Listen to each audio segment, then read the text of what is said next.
Friends, अब हम आ चुके हैं भाई रिकॉर्डिंग के लिए। बहुत टाइम से ये रिक्वेस्ट था कि भाई इसको बनाना है। सो चालू करता है इस क्वेश्चंस के ऊपर। This are nothing for FY BCom students के लिए कुछ MCQ क्वेश्चन है। उनका सेमेस्टर 1 का जो एग्जाम आ रहा है उसके लिए मैंने टॉपिक कवर किया है परम्यूटेशन एंड कॉम्बिनेशन। ठीक है, परम्यूटेशन और कॉम्बिनेशन का जो MCQ का क्वेश्चन बैंक था उसमें से मैंने MCQs यहाँ पे लिए हैं, उसको हम लोग डिस्कस करेंगे, उनके सॉल्यूशन को डिस्कस करेंगे। ठीक है, तो फर्स्ट क्वेश्चन है the number of different ways the letter of the word orange can be arranged. यहां पे इंपॉर्टेंट वर्ड आ रहा है अरेंज्ड। सो जब कभी भी आपको अरेंजमेंट करना है यानी कि ऑर्डर जो है वो इंपॉर्टेंट होता है, यानी कि आपको यूज करना होगा परम्यूटेशन को। आपको क्या कहा गया, number of different ways of arranging letter of the word, यानी कि जितने भी लेटर्स है सारे के सारे यूज करने। पहले काउंट कर लेते हैं कितने। सो 1 2 3 4 5 6, देयर आर 6 लेटर्स और आपको इस 6 को अरेंज करना है, यानी कि आपका आंसर होगा P। परम्यूटेशन यूज करोगे, यू हैव टोटल 6 लेटर्स जिसमें से आपको 6 को सिलेक्ट करके अरेंज करना है। सो that is nothing but 6 factorial and 6 factorial is nothing but 720. So your correct answer is nothing but 720. ठीक है, सिंपल सा क्वेश्चन था। उसी तरीके से आप क्वेश्चन नंबर 2 को ट्राई करेंगे, एग्जैक्टली सिमिलर है। ऑरेंज की जगह पे वहां पे कैमल, आप बहुत इजीली उसको कर सकते हो। ठीक है, क्वेश्चन नंबर 3 की और आगे बढ़ेंगे। How many numbers of 4 digit can be formed using the digits 1 4 5 7 8 such that no digit is repeated. ठीक है, आपको यहां पे क्या करना है, आपको नंबर्स बनाने हैं। ठीक है, आपको 4 डिजिट नंबर्स बनाने। अगर आपके पास नंबर है तो उसमें ऑर्डर इंपॉर्टेंट होता है। Suppose if I give you 12 तो 1 के बाद 2 आ रहा है, इसलिए हम लोग 12 कहता है, इसको हम लोग 21 कहता है। Order in which the number comes is important, right, whenever we talk about numbers. यहां पे मुझे 4 डिजिट नंबर बनाना है, लेकिन मेरे पास ऑप्शन कितने, मेरे पास ऑप्शन है 1 2 3 4 5। बट यहां पे सिंस ऑर्डर इज इंपॉर्टेंट हम लोग परम्यूटेशन को यूज करेंगे। टोटल 5 नंबर में से मुझे 4 नंबर्स को चूज करना है। So the answer is nothing but P 5, 4, that is same as 5 factorial divided by 5 minus 4 का factorial, that is same as 5 factorial divided by 1 का फैक्टोरियल जो 1 होता है। 5 फैक्टोरियल होता है 120 divide by 1, so the correct answer is nothing but 120। ठीक है, समझ रहा है क्या। क्वेश्चन नंबर 3 आप लोग करोगे? Yes, it is exactly similar question. Same concept को यूज करना होगा आपको, बहुत इजी सा है, हो जाएगा वो भी। There are 5 different maths book and 6 different physics book. The number of ways all 11 books can be arranged on the shelf if there is no restriction. कोई भी रिस्ट्रिक्शन नहीं है भाई, और उसके साथ साथ यहां पे वर्ड वापस से यूज हो रहा है अरेंज, है ना, यानी कि अब मुझे अरेंजमेंट करना है, यानी कि मुझे परम्यूटेशन को यूज करना होगा। I have total number of books as 11, सारी की सारी अरेंज करनी, यानी कि 11 की 11 अरेंज करनी है। तो ये हो गया P 11, 11, that is nothing but 11 factorial, है ना, बहुत सिंपल सा था। करेक्ट, तो ये हो गए पहले 5 MCQ, जिसमें से 3 मैंने किया है, 2 आप करोगे। आपका जो भी आंसर आता है मुझे चैट बॉक्स में बताना है कि भाई, कमेंट बॉक्स जो होता है उसके अंदर मुझे बता देना कि भाई आंसर क्या है। सेकंड और फोर्थ का क्वेश्चन नंबर डालो, सामने आंसर लिख देना। यहां पे अगर आप देखोगे question number 6 is it exactly same as question number 5, तो उसको आप थोड़ा ट्राई करो। हम लोग थोड़े डिफिकल्ट क्वेश्चन को सॉल्व करता है। क्वेश्चन नंबर 7 है, in how many ways can the letter of the word monkey be arrange show that the vowels are in the first two place। सबसे पहले काउंट कर देगी कितने लेटर्स है, 1 2 3 4 5 6, टोटल मेरे पास 6 लेटर्स है। तो अगर मुझे अरेंजमेंट करना है तो मेरे पास 6 प्लेसेस हो गए, 1 2 3 4 5 6। इन 6 प्लेसेस में से पहले 2 प्लेस पे मैं सिर्फ वोवेल्स को रख सकता हूं। पहले आइडेंटिफाई करता है कि कौन कौन से वोवेल है मेरे पास। मेरे पास है वोवेल्स कौन कौन से होते हैं, पहले वो तो बता दूं, ए E I O N U, इसमें से कौन कौन से यहां पे यूज हो रहा है, तो भाई ये O आ रहा है और E आ रहा है।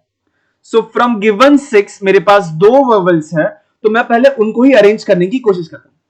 What I do, I try to fill this first place. यहां पे कोई तो एक वोवेल होना चाहिए, मेरे पास 2 वोवेल है, उसमें से कोई भी एक यहां पे आ सकता है। That means to fill the first place I have 2 choices. Correct. जैसे ही मैंने सपोज ओ रख दिया या फिर मैं ई रख देता हूं, तो बाकी जो सेकंड प्लेस बचा है उसके पास मेरे पास सिर्फ जो बचा हुआ वोवेल होगा वही मेरे पास चॉइस रहेगा। So to fill the first place, I have two choices. To fill the second place, I have only one choices. ठीक है। अब बाकी कितने बचे? 4 बचे और मेरे पास 4 प्लेस है। I have 4 letters and from that I have to choose 4 letters and arrange them. So it is P 4, 4 है ना। ये 4 कौन कौन से है? यहां पे बचा है M, N, K और Y। इन चारों में से मैं चारों को चूज करके यहां पे अरेंज करने वाला। सो it is nothing but P 4, 4 that is nothing but 4 factorial. ठीक है। तो this first part can be arrange in 2 times 1 ways, that is 2 ways। This second part can be arrange in 4 factorial, 4 factorial यानी कि 4 into 3 into 2 and into 1 also। सो ये होता है, ये हो गया 8, 8 3s are 24, राइट। टोटल अगर मुझे पूरा वर्ड को करेक्ट करना है, पूरे वर्ड को अरेंज करना है, तो that is nothing but multiplication, है ना। So it is 2 times 24 that is 48। Multiplication क्यों किया? बिकॉज यहां पे एंड है, एंड क्यों? Because I have to arrange first 2 letters and I have to arrange last 4 letters as well, है ना। तो जब कभी भी एंड होता है हम लोग मल्टीप्लाई करते हैं बीच में, जब कभी भी केसेस बनता है और होता है हम लोग ऐड करते हैं। ठीक है। सो सिंस यहां पे first 2 can be arrange in 2 ways and last 4 can be arrange in 24 ways, on combination that can be arrange in 48 ways, hence this is the correct answer. ठीक है। क्वेश्चन नंबर 8 की ओर बढ़ेंगे। This was solution for question number 7। आगे बढ़ेंगे question number 8 की ओर। Question number 8 कहता है in how many veg 4 ladies and 6 gentleman be arranged in a row such that no 2 ladies are together, no 2 ladies are together। ठीक है। no 2 ladies are together, ये बहुत ही special type के questions होता है जहां पे हम लोग स्पेस रख के बात करते हैं। जैसे कि मुझे लेडीज को एक दूसरे के बाजू में नहीं होने चाहिए, लेकिन आई हैव 6 जेंटलमैन, तो सबसे पहला मैं काम करता हूं 6 जेंटलमैन को अरेंज कर देता हूं। ठीक है। I have 6 gentleman, 1 2 3 4 5 6। मैं उन 6 जेंटलमैन को इस 6 पोजीशन में अरेंज कर दूंगा। So that can be done in P 6 gentleman and have 6 positions, तो that can be done in 6 factorial ways. This is nothing but number of ways to arrange gentleman. ठीक है। अब जब मैंने इन जेंटलमैन को अरेंज कर रहा था तब मैंने क्या देखा कि मैंने उनके बीच में एक जगह रखी है। एक दूसरी जगह है, तीसरी जगह है, चौथी जगह है, पांचवी जगह है, छठी जगह और सातवीं जगह। There are 7 places with me. अगर मैं अपनी लेडीज को इन 7 में से कोई भी 4 प्लेस पे अरेंज कर दूंगा, देन डेफिनेटली 2 लेडीज के बीच में एटलीस्ट एक जेंटलमैन तो रहेगा। यानी कि मेरा जो रिक्वायरमेंट है कि no 2 ladies should be together, वो यहां पे सेटिस्फाई हो जाता है ना। तो फायदा क्या हुआ पहले जेंटलमैन को रखने का कि भाई उनके बीच में अब हम लोग लेडीज को रखेंगे। फायदा ये होगा कि भाई उसकी वजह से 2 लेडीज कभी भी एक दूसरे के आजू बाजू में नहीं होती। There would be at least 1 gentleman between any 2 ladies. Hence I have 7 places जिसमें से मैं सिर्फ 4 प्लेस चूज करूंगा और उसमें मैं 4 लेडीज को अरेंज कर दूंगा। So that can be done is P 7, 4, that is 7 factorial divided bye 7 minus 4 factorial, that is 7 factorial divided by 3 factorial, that is 7 into 6 into 5 into 4 into 3 factorial। भैया 3 factorial को काट देंगे। ठीक है। बट अरे यार उन्होंने तो पूछा ही नहीं है यार, उन्होंने तो फाइनल आंसर पूछा नहीं था, उन्होंने तो डायरेक्ट यहां पर ही आ गया मल्टीप्लाई कर दो आ गया आंसर। मैंने तो सोचा कि नंबर पूछा होगा, बट एमसीक्यू का आंसर देखा तब पता चला कि भाई मैच हो गया आंसर, ये रहा, है ना। P6 into 7P4 आ गया आंसर। बहुत सिंपल चला। ये जो टेक्निक है हम लोग बहुत बार यूज करता है जब हमें बोला जाता है कि कोई भी 2 लोग साथ में ना होने चाहिए, है ना। तो हम लोग क्या करते हैं, दूसरी जो ग्रुप होता है उसको पहले अरेंज कर देता है, बीच में स्पेस रखता है और उस स्पेस के अंदर फिर वो कंडीशन वाले लोग को भरता है। ठीक है, बहुत ही अच्छा टेक्निक है। In how many ways can the letter of the words course be arrange so that words do not begin with the letter R. ये तो बहुत सिंपल सा है, चलिए ये तो छोटे में यहां से ही बता दूंगा। ठीक है, ओके सो कितने हैं, 1 2 3 4 5 6, 1 2 3 4 5 6। अब ये 6 में से दे वांट कि बिगिन नहीं करना चाहिए आर से, यानी कि जो फर्स्ट है उसको फिल करने के लिए मेरे पास कितने तरीके हैं। मैं आर को छोड़ के वहां पे कुछ भी रख सकता हूं, आर को छोड़ के, यानी कि आर नहीं होना चाहिए, बाकी कुछ भी चलेगा। तो 1 2 3 4 5, so from rest of the 5 I will choose one over here and keep it there.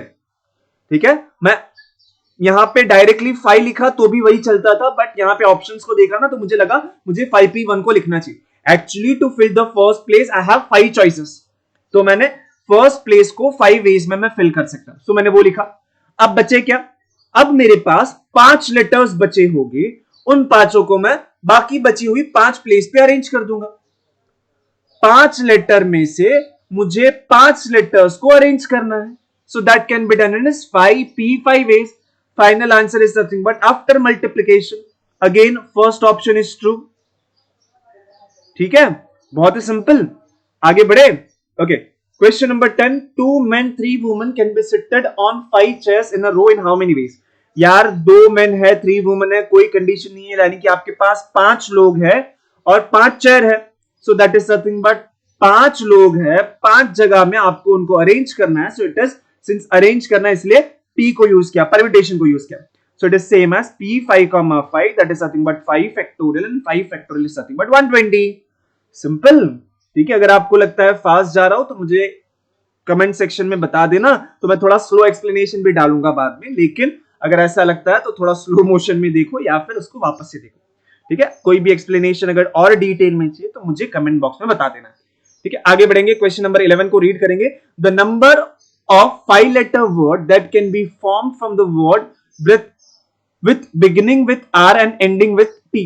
पहले तो ये देख लेते कि इसके अंदर कितने लेटर्स ऑलरेडी है, 1 2 3 4 5 6। ठीक है, तो मेरे पास 6 लेटर्स है, उसमें से मुझे 5 लेटर्स को चूज करना है, लेकिन उसके साथ साथ कंडीशन यह है कि भाई आर से स्टार्ट हो, टी से खत्म हो। क्वेश्चन नंबर 11, मेरे पास 5 है ना, तो 1 2 3 4 5। ठीक है, यहां पे मुझे पक्का पता है कि it should begin with R and end with T. ठीक है, तो मेरे पास जो 6 थे उसमें से आर चला गया, टी चला गया, बचे कितने, 1 2 3 4। उन 4 में से 3 को मैं यहां पे अरेंज कर दूंगा, सो इट इज 4 p 3। उन 4 में से 3 को मैं यहां पे अरेंज कर दूंगा।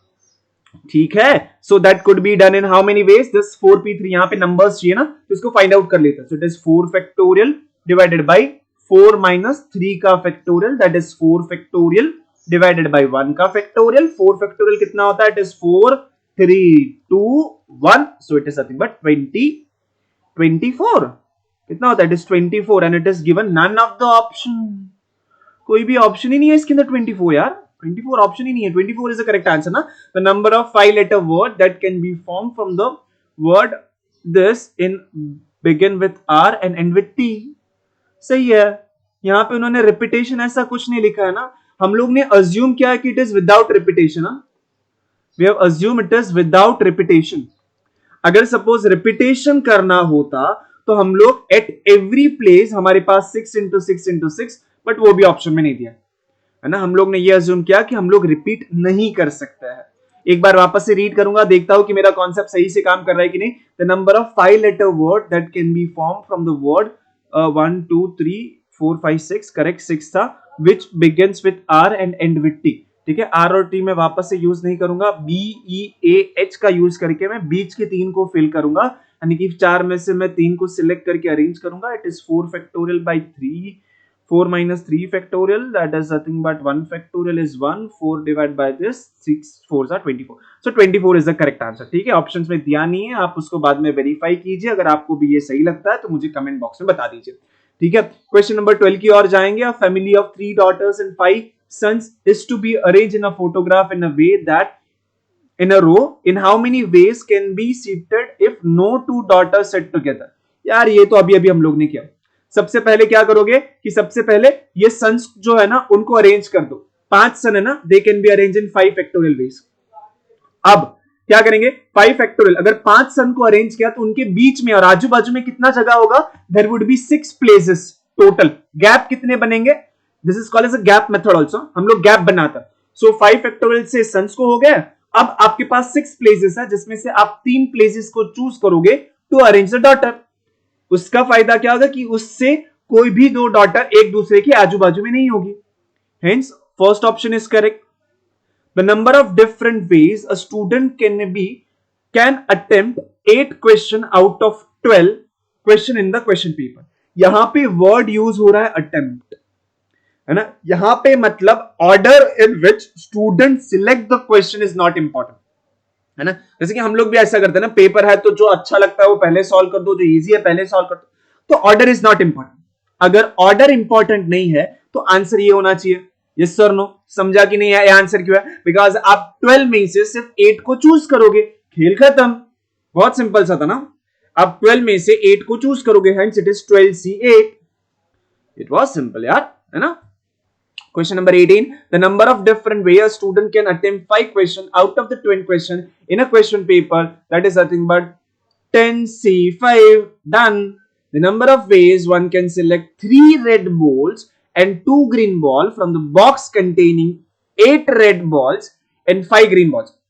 क्वेश्चन बहुत सिंपल सा है, पहली बार कर रहे हैं ये वाला क्वेश्चन, तो मैं डिटेल में बता देता हूं क्या करेंगे। मेरे को 8 में से 3 को सिलेक्ट करना है। सिलेक्ट करना यानी कि हमें कॉम्बिनेशन चाहिए। सो 8 में से 3 को सिलेक्ट किया इन दिस मेनी वेज इनटू, अब मुझे 5 में से 2 को सिलेक्ट करना है। सो इट इज 5 में से 2 को सिलेक्ट करना। कौन सा ऑप्शन चाहिए? लास्ट वाला ऑप्शन चाहिए। The number of ways one can select 4 red ball out of this। यार ये तो बहुत सिंपल है, आप लोग देख लो क्या होगा उसका आंसर। क्वेश्चन नंबर 16 का बहुत सिंपल सा था यार।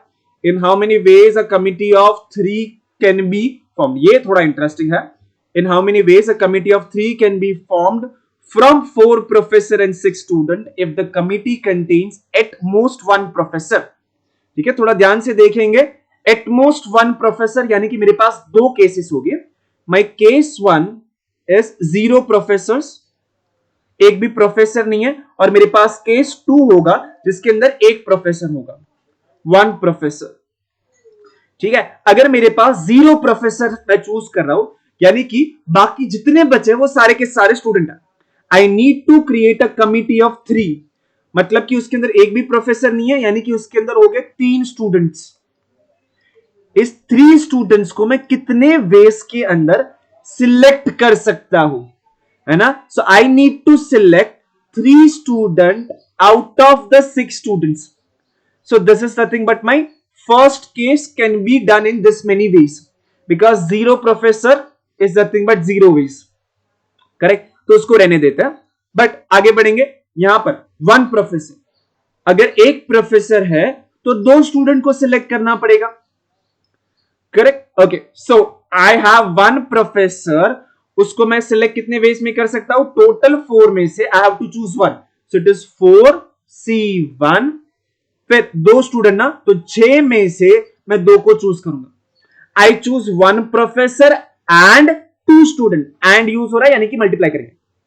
ठीक है, तो इसके आंसर्स निकाल देते हैं बिकॉज अल्टीमेटली नंबर्स चाहिए। तो इट इज 6C3। फॉर्मूला क्या होता है? It is 6 factorial divided by 3 factorial, 6 minus 3 factorial.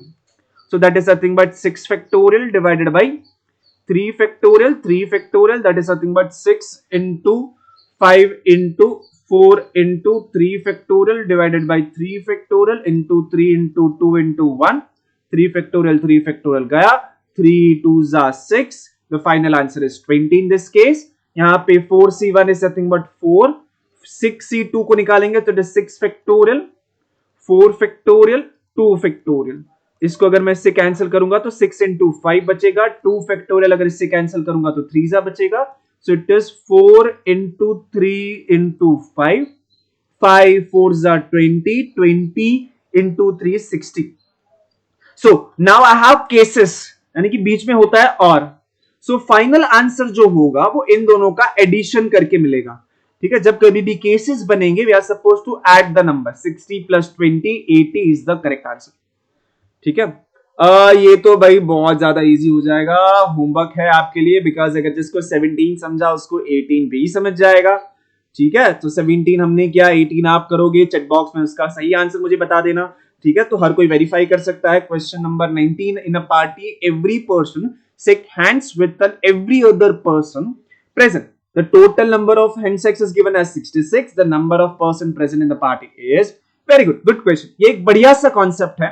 अगर आपके पास n पर्सन है पार्टी के अंदर, उनको अगर शेक हैंड करना है तो आप कैसे कर सकते हो? For shaking the hands you require 2 person, so एक शेक हैंड करने के लिए आपको 2 लोगों की जरूरत है। इन n पर्सन जो है उसमें से आप 2 लोगों को सिलेक्ट करोगे। अगर आपने उन दोनों को सिलेक्ट किया तो 1 सेकेंड होगा। ऐसे आप कितने कॉम्बिनेशन बना सकते हो? So that is nothing but NC2, this is nothing but total number of handshakes when there are n people in the party. उन्होंने दिया है कि भाई total number of handshake is same as 66। अब इसको सॉल्व करेंगे by the formula, NC2 is nothing but n factorial divided by 2 factorial, n minus 2 का factorial is equal to 66। ये n factorial divide bye n minus 2 factorial कितना होगा? That is nothing but n into n minus 1। यहां पे लिखूंगा n minus 2 का factorial, 2 factorial होता है 2, n माइनस 2 का फैक्टोरियल कट हो गया, इट इज इक्वल टू 66, यानी कि 2 यहां से डिवाइड से वहां multiply, n into n minus 1 is equal to 2 जा करूंगा तो ये हो जाएगा भाई 132, n into n minus 1 is 132, और 132 को मैं लिख सकता हूं इट इज 12 टाइम्स 11, है ना? तो ये हो गया मेरा n, और बाकी जो बचा वो मेरा हो गया मेरा n माइनस 1, है ना? So from the observation value of n is nothing but 12, है ना? अच्छा क्वेश्चन है, लेकिन यहां पे एक इंपॉर्टेंट चीज याद रखेंगे, total number of handshakes when there are n person present in the party is given by this NC2, है ना? ये फॉर्मूला से आपको बहुत ही बढ़िया से आंसर मिल जाएगा। ओके, बहुत ही सिंपल सा कॉन्सेप्ट भी है वो वाला। ये वाला वापस से सिमिलर क्वेश्चन है, तो भाई होमवर्क करो थोड़ा और उसका जो आंसर है मुझे चैट बॉक्स में बता दो। Okay, a student is to answer 8 out of 10 question in an examination, how many ways he can answer if he must answer the first 3 question, यानी कि टोटल 10 क्वेश्चन में से पहले 3 जो क्वेश्चन है वो उसको कंपलसरीली आंसर करना है। तो बच्चे कितने? बच्चे हैं 7 क्वेश्चन और उसको टोटल कितने आंसर करने थे? 8 में से 3 उसने ऑलरेडी आंसर कर दिया, तो बचे कितने? तो बचे हैं सिर्फ 5। तो अब बचे हुए 7 क्वेश्चन में से अब उसको 5 क्वेश्चन को सिलेक्ट करना है। So that is nothing but 7C5, that is nothing but 7 factorial divided by 5 factorial, 7 minus 5 का factorial, that is same as 7 factorial, 5 factorial, 2 factorial, 7 factorial is 7 6 5 factorial divided by 5 factorial, 2 factorial तो 2 होता है, 5 factorial चला गया, ये हो गया 3 7 3 21 is the correct answer। ठीक है, इस वीडियो के अंदर मैंने परम्यूटेशन और कॉम्बिनेशन के ऊपर बहुत अच्छे खासे एमसीक्यूज को डिस्कस किया। अगर आपको ये वीडियो अच्छा लगता है तो अपने फ्रेंड्स के साथ शेयर करना है, बिकॉज एग्जाम क्लोज है, हर कोई इसका फायदा उठाना चाहिए। ठीक है, कॉन्सेप्ट समझना इज इंपॉर्टेंट। मैं यहाँ पे आपको आंसर कीज देने नहीं बैठा हूं, मैं चाहता हूं कि स्टूडेंट एग्जाम्पल को देखे, समझे और उसके आइडिया को समझ से खुद के सॉल्व करना स्टार्ट करे। ठीक है जी, चलो जी, बाय बाय, मिलते हैं बाद।